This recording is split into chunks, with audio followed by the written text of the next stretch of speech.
Take it away, maestro. Hi, I'm Jacob Kenny. And I'm Liam McPherson. And this is... Beats from the Throne! Episode 30. Pacha! 30. 30. 30. 30. 30. Hi, I'm Jacob Kenny. And I'm Liam McPherson. It's the newest edition of your female Joe Rogan turned premier, Daniel Smith's favorite podcast. It's Speech from the Throne! Episode 30! We're here to bring you the latest and greatest from the halls of power. But not with more awkward state of the province addresses that look like they were shot by the middle school film club. We're just here to argue. Hey, Jacob, what are we arguing about today? Well, Liam, we're bringing the show back to my home province of Alberta. Yeehaw! Yeehaw indeed, yes. Land of the cowboys, slicked in oil. It seems that there's a crowd that's been pretty riled up. So riled up that they got rid of their Premier Jason Kenney and installed a far-right radio host, a woman that is well known to Alberta. Her most famous introduction to the public was crashing and burning in the 2012 election, and then flipping her allegiance entirely, and as the leader of the opposition, crossing the floor to the governing PCs. And you think after a political betrayal like that, a political betrayal, by the way, actually instigated my high school self joining politics in the first place. It was in my riding where one of the Wildrose MPs crossed the floor, and I supported someone else to challenge him for the PC nomination. I was so incensed by the idea that someone would cross the floor from the opposition to the government en masse like that I had to get rid of the slimy politicians like that. And Daniel Smith, just like the Rod Fox, the MLA that crossed the floor in my riding, got turfed in her nomination battle.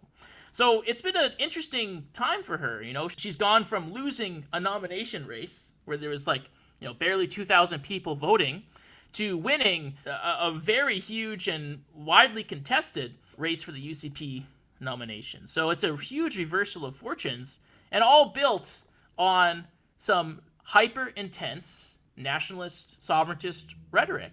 And it's rhetoric that is incredibly dangerous for the future of this federation. To give the listeners a sense of where I want this conversation to go, and I'm getting the sense that the continued federal structure of our Constitution is becoming a major weakness.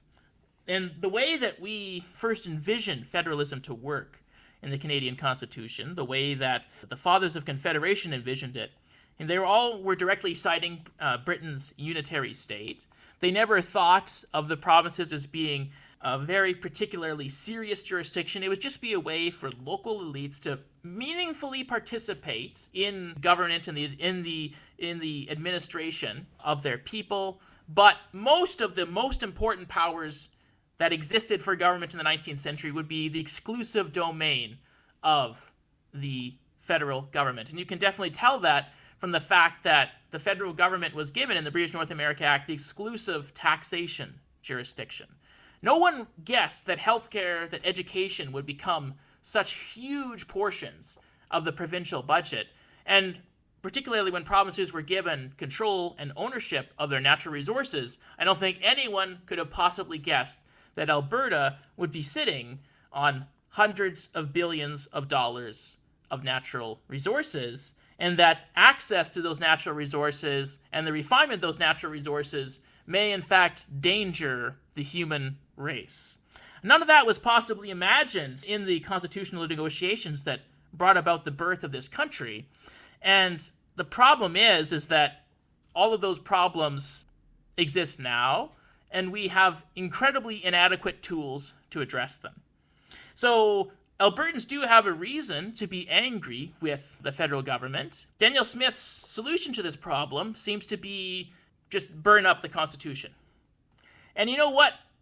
I don't necessarily disagree with her argument. I do think fundamentally that federalism is a weakness, and that the only province that really has a very good case for existing is Quebec, with its own language and its own legal structure, its own legal system that's separate and distinct from English common law.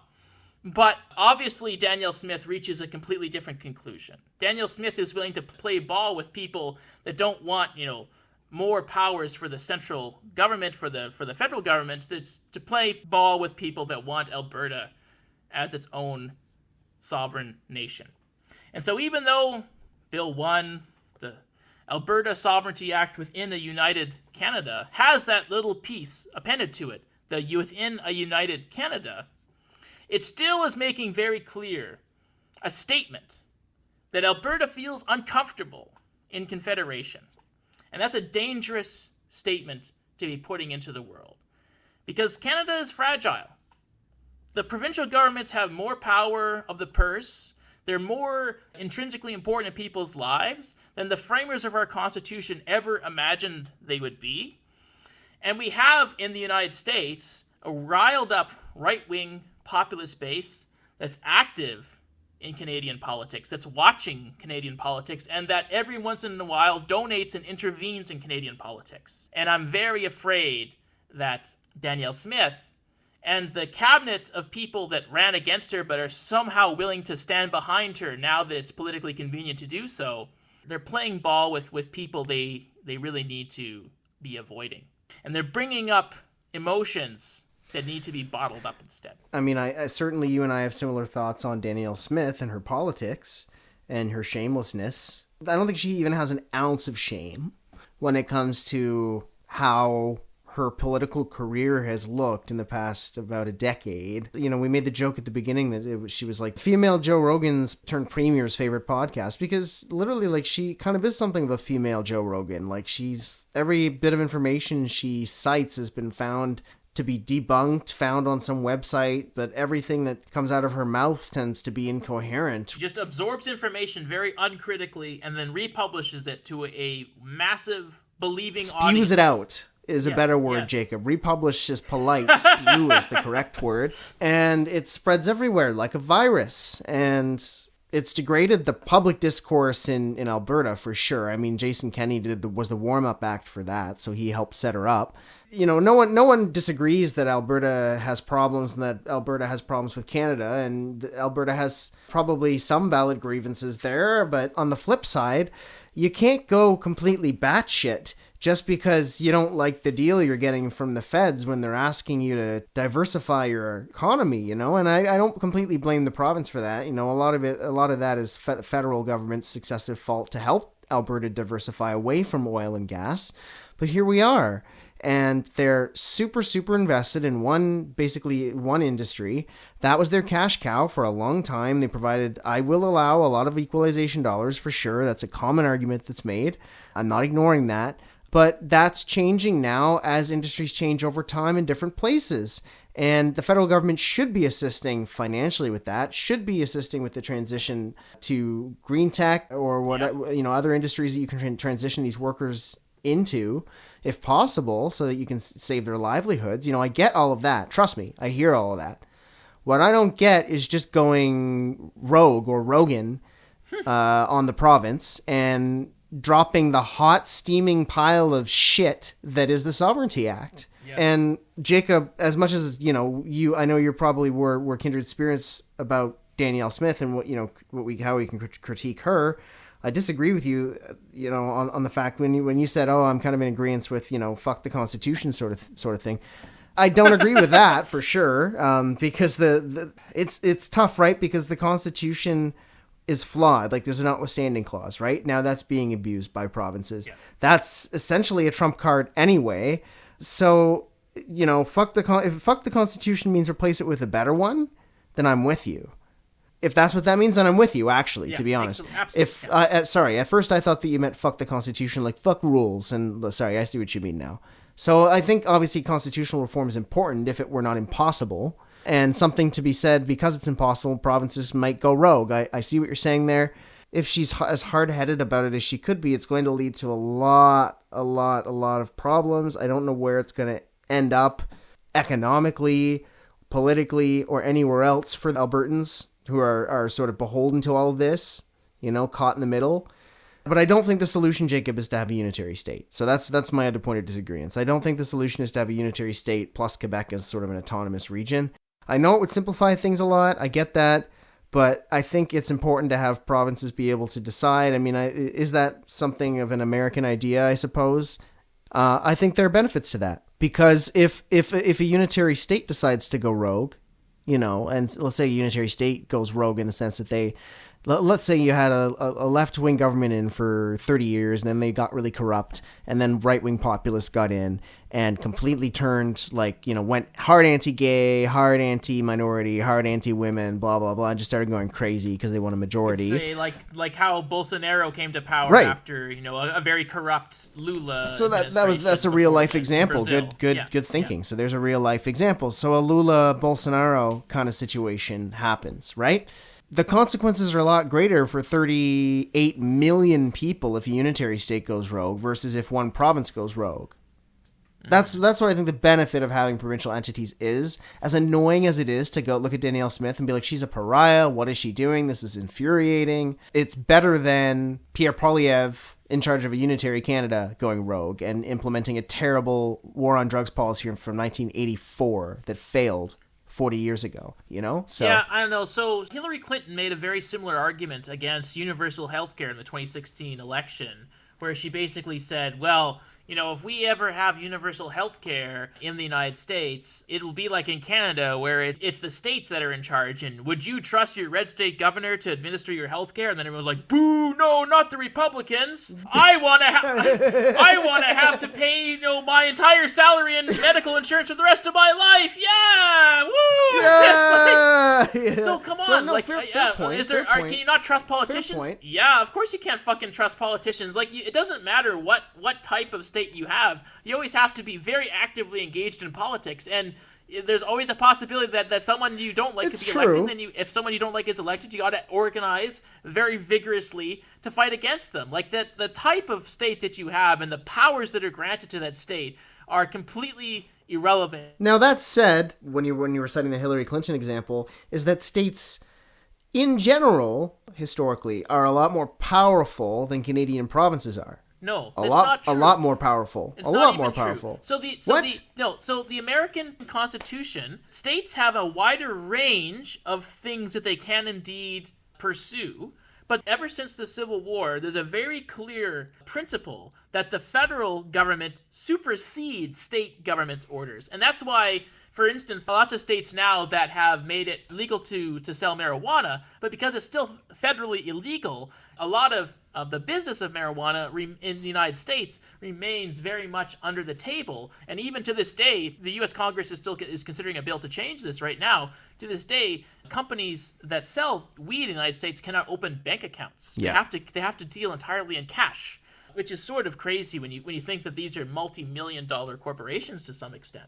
So it is true. There are some states, like California, like Massachusetts, like New York, that are huge in scope and size, that you could think are much more powerful than any Canadian province. But those are the exception, not the rule. And I think the simple fact that the federal government in the United States has that principle that whatever it does is more important than the states, that its law supersedes state law, is a really key principle in their constitution. But we have that in Canada historically underlined with the charter. That's starting to change. That's starting to change with the notwithstanding clause. Yeah.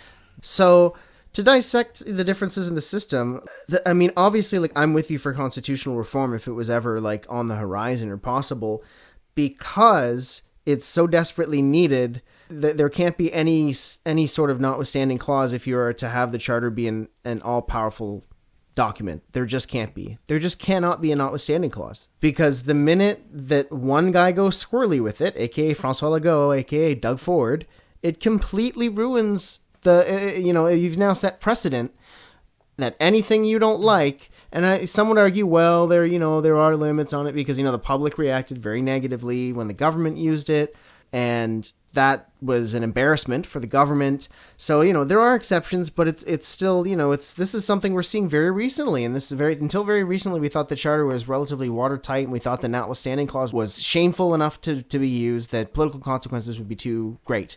But when François Legault and Doug Ford got away with it, everybody went, oh. And then now everybody's starting to, Remember that Ralph Klein in 2004 tried to use the notwithstanding clause to prevent gay marriages from being legalized in Alberta. Did he back down? He did back down. He didn't use it. But you think, like, Yeah. if that was Yeah. happening Yeah. today, there's no way he'd back down. Like, Yeah. there's the political pressure doesn't exist. That's exactly what I'm saying. So it's like, Yeah, yeah. so like it's I not agree that it's not then that the provinces supersede. Period. Like there's still a Supreme Court, so they can have some effect, not complete effect, sadly, but some effect on some of laws that have used notwithstanding clause. So elements of Bill 21 were stripped away, not all of it.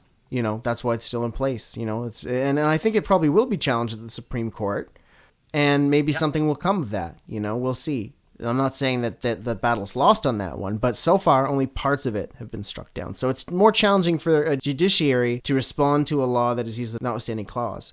So that's a problem. But I don't think it's fair to say, let's have a unitary state because, oh God, we one day be worse than the states. I mean, I think that's a bit of a cop-out. Like, let's work together to not be worse than the states and come up with solutions. This is why I'm really afraid of something like the Sovereignty Act. Because although Americans love to talk about the possibility of a second civil war in their country, it's not at all possible. It is possible that there could be some issues regarding who the legitimate presidency is sometime in the future, and that there is some sort of a limited insurrection, or that parts of the country essentially become de facto independent or less governable or more violent. Become ungovernable. Become ungovernable.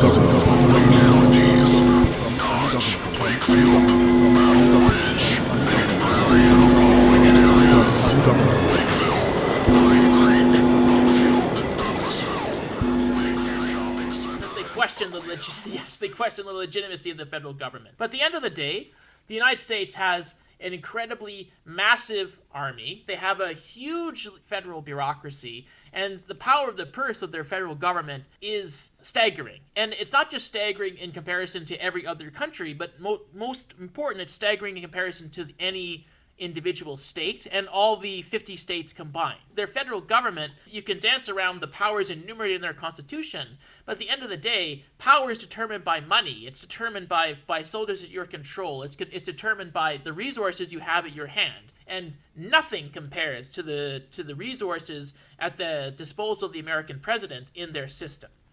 Versus the Prime Minister of Canada, he administers a budget that is about only a few times larger than the budget of Ontario, and all the provinces together have a way larger budget, actually, than the federal government. And most of the money that is in the federal budget is transfers to other levels of government. It's not discretionary funds, because we don't have the $700 billion military that's controlled by the central government, unlike the Americans. And so when you're talking about the possibility of a civil war, it's very unlikely in the United States. It's much more possible in Canada, because the provincial powers have enough resources at their disposal that if one day they decided they did not like the federal government, that they decided that they wanted to create their own state, they have a large enough bureaucracy,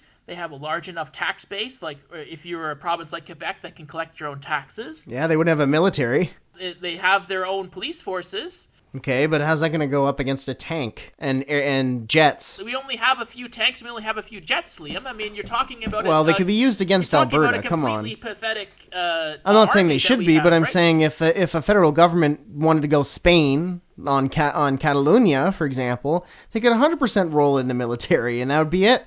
Catalonia had a referendum. It was democratic. They voted to separate. Spain sent in the tanks, and that was the end of the story. Yeah, but Spain didn't send in tanks. Spain sent in their police force. In Catalan, it was a really open question as to whether or not the Catalan police force was going to back the referendum or not. And to be honest, I think that was a situation that was sort of diffused entirely by chance. If the local police forces had decided to back the local president, who was unwilling to surrender to the central government's authority and was unwilling to listen to the Supreme Court's authority, there could have easily have been a civil war in Spain. The police force versus the military, bottom line, there's no question how that would end. If it's police force on police force, sure, but that's a different country. The worst case scenario is if there's a far-right dictator in the United States or a far-right regime, The CIA could be funding the provincial government separating from Canada, and they could be giving them mercenaries or something like that, right? So that's true. Yeah, you never know. You never know. It doesn't really matter who has an army or who doesn't have an army. What matters is who has a bureaucracy and who has the ability to organize their population. And if you can organize your population, you can build your army whenever you want. And that's the problem, is that our provinces are extremely powerful, and if they want to challenge the federal government, they have the resources to challenge the federal government, and you don't have to fight a civil war to become de facto independent either. What Daniel Smith is suggesting... She's trying to get... It's like Quebec. She's going after what Quebec wants in some respects. Exactly. She wants more autonomy. But separatist sentiment, as of right now, is at maybe its lowest point in forever and could go back up again. You know what I mean? But these things ebb and flow, just like democracies and everything else ebb and flow, right? So to say that, if we don't change to a unitary state, then more and more provinces are going to be lost forever, I don't know if that tracks based on other states that have existed with sort of sub-states or sub-nations, and some have more autonomy than others, and, maybe that'll have to be the bargain to keep some people in the Federation. I don't know. But it depends what the autonomy looks like. It depends on a number of things. But I think to say that the Federation will come apart if we don't switch to something like a unitary state, I think even trying to abolish the provinces would probably be politically suicidal unless the government was incredibly popular. But like right now, Liam, when you're talking about, our army would beat them, that's the reason why I want to do it now. I want to have this fight now when we actually could win the fight. But if we keep going down this road of provinces taking more and more powers for themselves, of provinces redefining the constitutional framework unilaterally in a way that favors themselves, we don't know what they could be amassing. Like, the provinces are the story of the Canadian federal experiment. As I opened this podcast with, the provinces were never expected to be this powerful. They've only become more powerful as time has gone on. We have no idea how they're going to develop in the future. And it seems to me, in every likelihood, that the provinces represent the growing sectors of the government, whereas the federal government represents the decaying sectors of our government. It's the pieces like the military, our foreign affairs, and it's the pieces of our government that are absolutely falling apart, whereas medical services and education, the things that are growing that we need more and more, that's all in the exclusive domain of the provinces. And they're just becoming more and more important in people's daily lives. I think we can sort of project a future where we expect provinces to be continuously more powerful because they're going to be continuously more important, particularly as their populations age and as the natural resource question becomes more and more pressing. They already have extreme power on the healthcare file, and they're failing in every grade there. And so as they're failing, there's going to be a crisis point because they're going to have to develop some form of taxation power in order to sustain their healthcare system.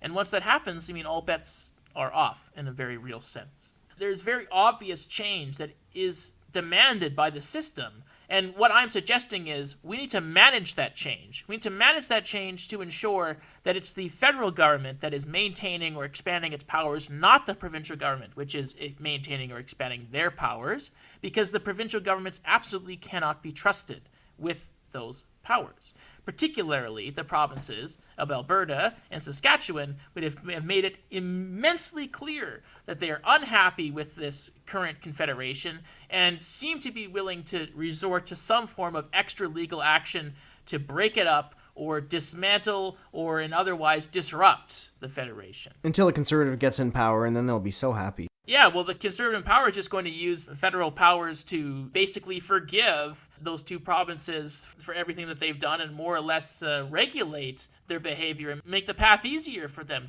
to one day separate. Priest Polyev. Yeah, exactly. Priest Polyev is going to absolve Alberta of its sins. My child, you are absolved of your sins. I absolve you. You've done a very bad thing, and I'm absolving you of your sins. There you go. A federal conservative government really wants a very powerful Saskatchewan, a very powerful Alberta, so that they can use them for their experiments in conservative politics. If there was a unitary state, if Quebec was the only province, it's very similar. What I'm imagining is very similar to the United Kingdom, where there's a there's constitutional devolution in Scotland, but then the rest of the country is unitary. And I would imagine exactly the same thing happening in Canada, and was originally the plan for what would happen, and then you Atlantic Canadians got in the way and made a big fuss about everything, and you ruined it. You absolutely ruined it, Liam. I hope you understand that you bear the blame for everything that went wrong. Yes, and now we run your economy, Yeah. so... What do you have to say about that? But we got to switch gears really quickly, just like a quick hitter on the public inquiry about the convoy, the Public Emergency Order Commission. So the Prime Minister was on the stand, and he was it was the main event last Friday, a week ago, as of the day we're recording this. This is Friday. And I thought, at least politically, that he held up fairly well. I mean, we'll have to see what Justice Rouleau thinks at the end in terms of, the rules of engagement the government has laid out. They set up the commission. But B, if he thought there was an overreach, and he very well might. There's a case to be made that it could have been, but politically, certainly most of the population was strong. There's a supermajority in support of him using the act in this circumstance. So politically, I think he held up very well. You didn't see a lot of the usual hums and haws. He was, some, because he would have to think sometimes, but he sounded a little bit less like a robot. He sounded like a human because he was authentically having to speak on background information. It was clear that a 28-year-old hadn't written everything he was saying. Well, he was proud of what he did. He didn't have to obfuscate the whole time. Well, he acted proud. He sold it, yeah. right? He did a very good job selling it. And I don't think he'll suffer politically at all. He might suffer later if the commissioner goes, well, you overreach, though. He might suffer a little bit, but I doubt it, because the public is so strongly in support of it. I doubt it will hurt him much in the long run. So I think they did everything they needed to do. They weren't smarmy. They didn't sound too sanctimonious either. I'll give them credit. Depending on the minister, Trudeau didn't sound as sanctimonious as he normally does. But from minister to minister, there were varied performances, but even most of the ministers did reasonably well from what I saw. And I think if the Tories were looking for any goodies here, there weren't any to be found. And to begin with, I think the Tories were keeping far away from the stink. Certainly right-wing actors like Canada Proud were all over it and trying to make the convoy people look good, and True North and the rest of them. But conservative politicians, for the most part, kept as far away from this thing as they could because they know it's stinky now. They want to stop talking about it. Yeah. It's very indicative of what's becoming a theme of this episode of very necessary constitutional change, where I really bought Freeland's argument of that, maybe the act, it stipulates exactly what a national emergency is, but an economic emergency absolutely should meet those conditions. And so Rouleau might say, well, it didn't meet the definition of an emergency in the act, but the government was responding to a genuine crisis where this tool was necessary, and I need to. I don't know if Rouleau's opinion here will actually count as real jurisprudence that can be cited in future court cases. But I do think it will be necessary for at least a judicial opinion to be out there saying that powers of the act need to be somewhat expanded. And I come to that position not just because I've spent this whole debate discussing about how the federal government needs to be able to increase its powers, but because I lived in Ottawa during the convoy. I still live in Ottawa. I was only a block away from the demonstration. I had to, have many sleepless nights where I was serenaded into the wee hours of the morning with blaring horns. Brutal. And I saw firsthand, what happens when every level of government abdicates its role in a crisis. No, it's your thing. No, it's your thing. No, it's your thing. No, it's your thing. No, it's your thing. No, it's your thing. exactly. No, it's your thing. No, it's your thing for 3 And weeks while everything falls apart. That fucking border of was embarrassing. are they, if the protesters were 3 feet into the front, then it would be the province's jurisdiction. But because they're standing on the bridge, then it's, who knows? Maybe it's the city, maybe it's the province, maybe it's the Border Security Agency. I have no idea. Too bad. Can I just say, I have to get this in. So, I was giving the Prime Minister credit politically. His government won't suffer. That's not to say that for certain things they shouldn't suffer. I want to make that very clear. So I thought it was very rich. Minister Blair, we're putting partisanship and what we think of different parties aside because this was an emergency. Everybody needed help. All the provinces, all the cities and provinces needed help. And in some respects and in some regions the feds did step up. I'm not saying they didn't step up, but the biggest egregious failure on the federal government's part was Bill Blair ignoring Rick McIver. Just for no reason. For no reason. No communication. Like, so Rick said, hey, we're like really in trouble here in Coots. Like, we're going to need some help from you guys. Could you guys source us some, what was it, tow trucks? They were looking for tow trucks. Could you guys source us some tow trucks? Like, we can't find any, none of the guys here are going to do it. Can you get some tow trucks? And he was like, I'll call you. Doesn't call. And not only did he not call, he didn't text him for 10 days. 10 calendar days. Rick McIver was waiting. Nothing.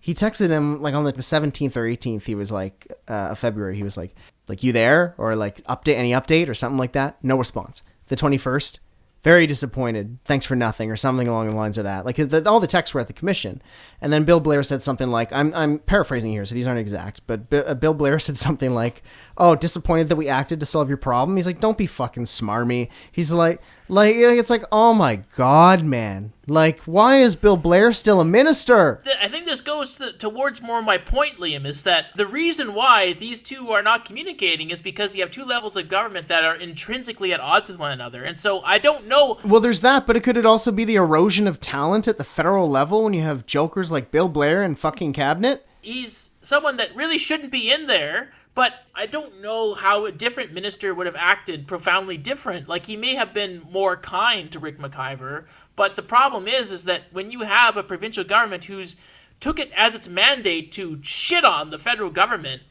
why would you be actively communicating with them? Why would you be sharing information? It doesn't matter if it's an emergency. Because it's an emergency. Because it's an emergency. Well, it should matter, it should. Morally, you're laughing, but morally it should, It's not the time to sort out your petty political battles. Canadians don't want you to do that. Expecting a politician to be moral is patently naive. I know, but there are times where the men have to pull up their bootstraps and do the get together, and there have been, you can say expecting politicians to behave is naive, and that, you can say that for everything. I mean, they're politicians. As they exist, as our system exists, there's political incentives everywhere you go. I get it. But there are also many cases of collaboration across political levels, and it can happen. It's happened in the past. So it's shameful that it couldn't have happened this time. And to me, that's a shameful failure. And Bill Blair should have been out of cabinet at sundown with the CSC thing 2 years ago, or however long ago that was. And he's still there, So, I mean, my axe is more with this particular minister, I'll admit. But my gosh. It's unfortunate that this never came up in the commission itself, because I think there are lots of legal advice that could be given to the government that would have said, don't respond to this guy, don't promise anything, because we don't want it to be held against it. If it wasn't legal advice, I can imagine political optics advice saying, don't promise something to Alberta that we cannot deliver, because that Rick McIver and that Jason Kenney is going to publish those texts and say, these guys promised something they didn't deliver, they're so fucking incompetent, what were they doing? The only thing that will fix it is the dismantling of the provincial system. So long as there are two separate people that are responsible for the same thing, and they're both from different political ideologies, they have no option but to fight. The system's eroding, so let's just dismantle it instead of fixing it. Well, the dismantling here is fixing it. This is a completely unnecessary level of government. No, fixing it isn't. Establishing a unitary state isn't fixing it. Unnecessary level it's of just government. A power grab. All it did here was add steps of bureaucracy, it just allowed actors on every level to point to someone else to say it's their job to clean up the problem, not mine. If it was clear, abundantly clear, that there was only one person or one minister that was always responsible for the fuck-up, then there wouldn't be any fuck-ups. The problem is if you can always point at someone else, then you can get away with anything. No, man, no. You're off base. It's the public practically does not view it that way. It does not remotely view it that way. The public views it as the feds owning this. The public has always viewed it as the feds owning this from day one. So to say that, there's too many levels of bureaucracy and it's screwing things up, like, what do you mean? The province of Ontario was hardly talking to the federal government. They were hardly speaking to the federal government. They were hardly communicating. Like, I'm well aware the public thinks that it's the federal government's jurisdiction, but if the feds don't have the power, then I can't really blame the feds for not acting. until they did, and it definitely frustrated the hell out of me, and I wish they would have invoked the Emergencies Act sooner. But at the end of the day, like this, I think you're highlighting a huge problem with our Constitution there, where it's true, the public expects the federal government to act. The federal government, in many cases, cannot act, and when they do act in a case like this, they have to spend a huge amount of time and resources defending their position in something like this inquiry here. I mean, when you had all their ministers testifying and you had all their aides testifying, that what you saw was a product of thousands of hours of preparation. Our government basically has done nothing else since February because of this commission. They had to prepare. Oh, So I know. it's I'm like aware. I'm well aware. We really have a continuing paralysis from this one incident. Like a few people with trucks were not just able to, show the total failure of our constitutional system, but they are still exacting a huge toll of productivity and efficacy from a bureaucracy months after they left because of how poorly our constitutional system is set up and how at odds it is with the expectations of voters. That's the problem that we're having here, is that the things that we're expecting our politicians to do is in many cases things that they simply cannot do with the tools they have available, and we need to change those tools. I hope that Rouleau's report will be step one in doing so, but there's a way, way bigger changes that we need to at least contemplate. Well, I'm with you on team. Let's reform the Constitution for sure. There's things that need fixing, and it's gonna turn into a fucking buffet like it did the first time. But things need fixing. Always. However, that doesn't mean we need to establish a unitary state.